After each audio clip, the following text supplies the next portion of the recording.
l'homme découvre quelque chose d'effrayant sur son bateau à moteur. Il remarque que l'eau près de la rive commence à se retirer à une vitesse stupéfiante. Jack comprend immédiatement qu'un tsunami sans précédent est sur le point de frapper. Pour sa survie, il tourne immédiatement le bateau vers l'océan profond, accélérant au maximum. D'autres conducteurs de bateaux suivent son exemple. En effet, plus un bateau s'éloigne de la côte, plus il est en sécurité, car les vagues générées dans des eaux plus profondes ne sont pas aussi hautes.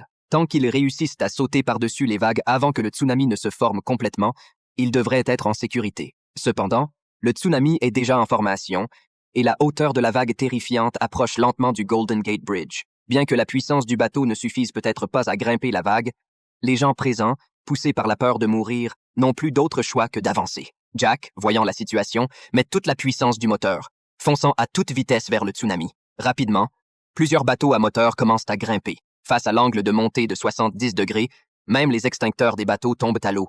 Un yacht voisin, manquant de puissance, se renverse instantanément et est englouti par la gigantesque vague. Alors que Jack est sur le point de franchir le sommet de la vague, une femme à côté de lui affiche une expression de terreur. Un immense porte-containers apparaît soudainement devant eux. Voyant la collision imminente entre les deux navires, Jack prend immédiatement une manœuvre d'évasion. Mais, à peine ont-ils échappé au danger qu'une nouvelle catastrophe se prépare. Dans la seconde suivante, un des containers du navire tombe, mais Jack parvient à l'éviter. Il atteint finalement des eaux sécurisées. Cependant, le porte-conteneurs de 100 000 tonnes plonge dans la mer, se dirigeant sans pitié vers le Golden Gate Bridge. En un instant, le pont est complètement détruit et une immense vague se précipite rapidement vers la rive.